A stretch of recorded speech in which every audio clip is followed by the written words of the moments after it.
L'histoire se passe en Côte d'Ivoire, précisément à Bandoukou. Myriam avait 5 ans quand l'histoire s'est déroulée. Bien évidemment, Myriam, c'est un nom d'emprunt. J'utilise souvent les noms d'emprunt pour des raisons de confidentialité et aussi parce que les gens ne veulent pas dire leur nom dans les histoires. Salut les Mukota, j'espère que vous allez bien. Je précise que toutes les histoires me sont envoyées par mail à contact@joelkinia.com. Et donc toi aussi, tu peux m'envoyer ton histoire par mail à cette adresse mail. Myriam avait 5 ans. Elle vivait avec sa mère et sa petite sœur dans une très grande maison. Cette maison-là, c'était une maison donnée par les patrons de sa mère. Par exemple, toi, tu travailles en tant que femme de ménage quelque part. Au lieu que tu vives chez toi, mais tu vis dans la grande maison, la maison de service, la maison du patron. J'espère que tu comprends. Donc, elle habitait dans cette maison-là avec ses enfants et elle travaillait en même temps dans la maison aussi. Et dans la maison, il y avait des collègues à elle aussi qui travaillaient dans la même maison. La petite sœur de Myriam venait de naître. Donc, la maman de Myriam avait besoin d'une personne pour garder la petite sœur de Myriam et Myriam elle-même qui avait 5 ans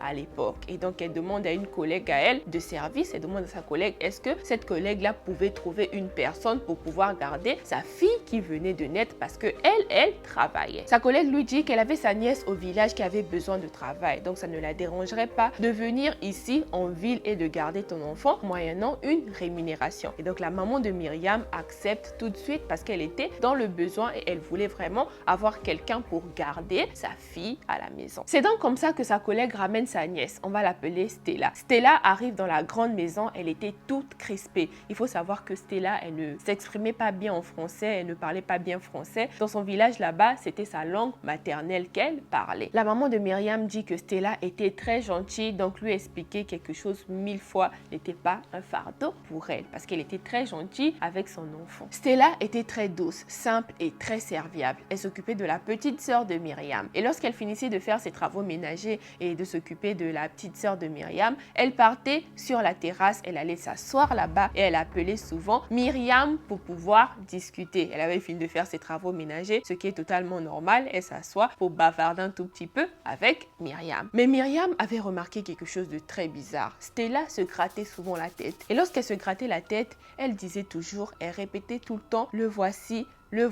son gros tête, il me regarde. Je répète tout simplement ce qu'elle a écrit. Stella ne s'exprimait pas bien en français, voilà pourquoi peut-être elle faisait des fautes en français. Tout le temps quand elle allait s'asseoir à la terrasse, tous les jours, elle se grattait la tête et elle disait à Myriam, le voici, son gros tête, il me regarde. Et Myriam, elle se demandait, mais c'est qui te regarde? Tout le temps tu répètes la même chose. Stella ne répondait pas quand Myriam lui demandait qui était cette personne-là qui la regardait avec sa grosse tête. Et donc vu que Myriam, elle était encore tellement petite à l'époque, lorsque Stella voyait cette créature-là, Myriam, elle fuyait dans la maison. Quand elle fuyait dans la maison, soit c'était dans la maison, soit elle fuyait chez sa maman qui travaillait dans la grande maison. Et Myriam, elle était devenue très réticente avec Stella. Donc quand Stella lui disait, viens on va à la terrasse, elle refusait toujours parce qu'elle savait que quand elle allait arriver à la terrasse là-bas, elle allait se gratter la tête et elle allait lui répéter la même chose. Donc ça devenait saoulant pour elle. Elle avait peur quand elle partait à la terrasse. Une fois, il était 21h, tout le monde était à la maison. Stella va donc fermer le portail. Elle va fermer le portail. En allant fermer le portail, elle commence à se gratter la tête parce qu'il y avait cette créature-là. Elle se gratte la tête et elle commence à crier là-bas devant le portail. Le voici, avec son grosse tête, il me regarde. Et donc la maman de Myriam qui était dans la maison, elle sort. Elle voit que Stella se grattait la tête et apparemment elle avait peur de quelque chose. Cette chose-là l'influençait et elle était vraiment crispée. Myriam aussi était restée là pour voir quand Stella était en train de crier. Et donc arrivée dehors, elle voit Stella en train de crier. Cette fois-ci-là, elle ne pouvait pas fuir parce que sa mère était déjà dehors. Donc elle est restée avec sa mère. Et Myriam a commencé à ressentir un froid dans le dos. Elle avait très froid, elle avait très peur et donc elle s'est agrippée sur sa maman. Et elle a expliqué à sa mère qu'elle avait senti quelque chose mais elle n'avait pas vu la chose en question que Stella était en train de voir. Et donc elles vont tout ensemble dans la maison. La maman de Myriam chasse Stella et elle dit à Stella d'aller dans l'autre pièce. Le lendemain matin, la maman de Myriam demande à sa collègue, donc la tante de Stella. Elle dit à la tante de Stella que sa nièce tout le temps, elle voit des créatures bizarres tout le temps. Elle se gratte la tête tout tout le temps elle crie. Qu'est-ce qui se passe? Il y a quoi seulement? C'est là que sa collègue lui dit, ah vraiment, cet enfant-là, depuis qu'elle est petite, il y a un esprit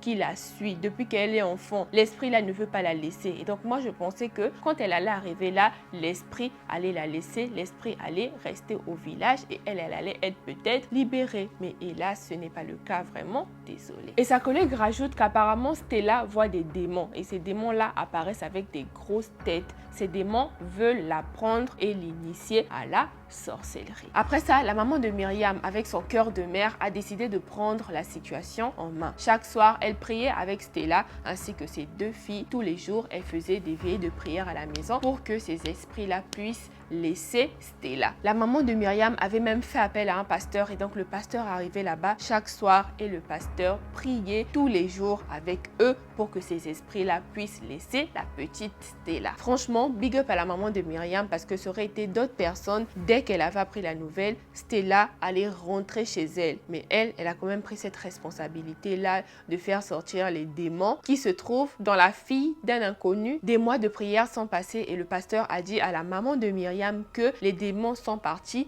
définitivement et ces démons-là venaient d'où? Ces démons venaient de la grand-mère de Stella. Et donc la grand-mère de Stella avait envoyé ces démons-là pour que ces démons puissent prendre Stella pour l'initier à la sorcellerie. Après cette délivrance, Stella est rentrée dans son village et Myriam et sa maman n'ont plus jamais eu de nouvelles de Stella. Mais apparemment, ça raconte qu'elle n'est plus dans cette vie de prière-là, donc on ne sait pas si les démons sont revenus dans elle. Myriam dit qu'au début, elle a manqué beaucoup parce que c'était une fille vraiment très gentille, très simple. Elle s'occupait vraiment bien de sa petite sœur, mais bon, après quand elle se rappelle de tout ce qu'elle a vécu, elle se dit vraiment heureusement qu'elle était rentrée chez elle au village. Aujourd'hui, Myriam a grandi, mais cette histoire l'a vraiment traumatisée, surtout lorsqu'elle voit des femmes de ménage qui se grattent la tête, des babysitters qui se grattent la tête. Elle se dit vraiment qu'elle va encore revoir cette histoire-là quand Stella se grattait la tête et voyait des esprits bizarres. Mais moi, je te dis qu'il n'y a pas de quoi être traumatisé. Certes, ce que tu as vécu était très flippant, mais reste dans la prière. Tant que tu es dans la prière, rien de mal ne peut t'arriver. Bon, si le malheur peut t'arriver, si et seulement si Dieu lui-même le permet pour te faire passer par une épreuve. Il y a plein d'histoires comme ça sur mon compte qui s'affichent sur l'écran. Donc, si tu aimes les histoires, n'hésite pas à cliquer sur la playlist recommandée par YouTube. Clique là, il y a